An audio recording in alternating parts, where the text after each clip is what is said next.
محرم الحرام، یہ وہ مہینہ ہے جس میں قرآن نہیں آیا، بلکہ محافظ قرآن نے خود قرآن کو بچایا۔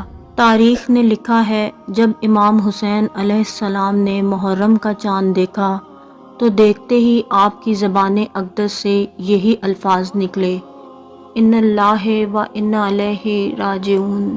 ایک محرم الحرام سے 3 محرم الحرام تک کوفے کے لوہے کے بازار میں اس قدر شور و غل اور بھیڑ تھی کہ جو شخص بازار آتا یا تو تلوار خرید رہا ہوتا یا نیزہ خرید رہا ہوتا۔ اگر یہ آلات ان کے پاس پہلے سے ہی موجود ہوتے تو وہ ان کو تیز کرواتے اور ان آلات کو زہر میں بجھایا جا رہا ہوتا۔ ان سب کا مقصد یہ تھا کہ ان تیز دھار آلات سے خوشبو رسول صلی اللہ علیہ وآلہ وسلم کا خون بہائیں۔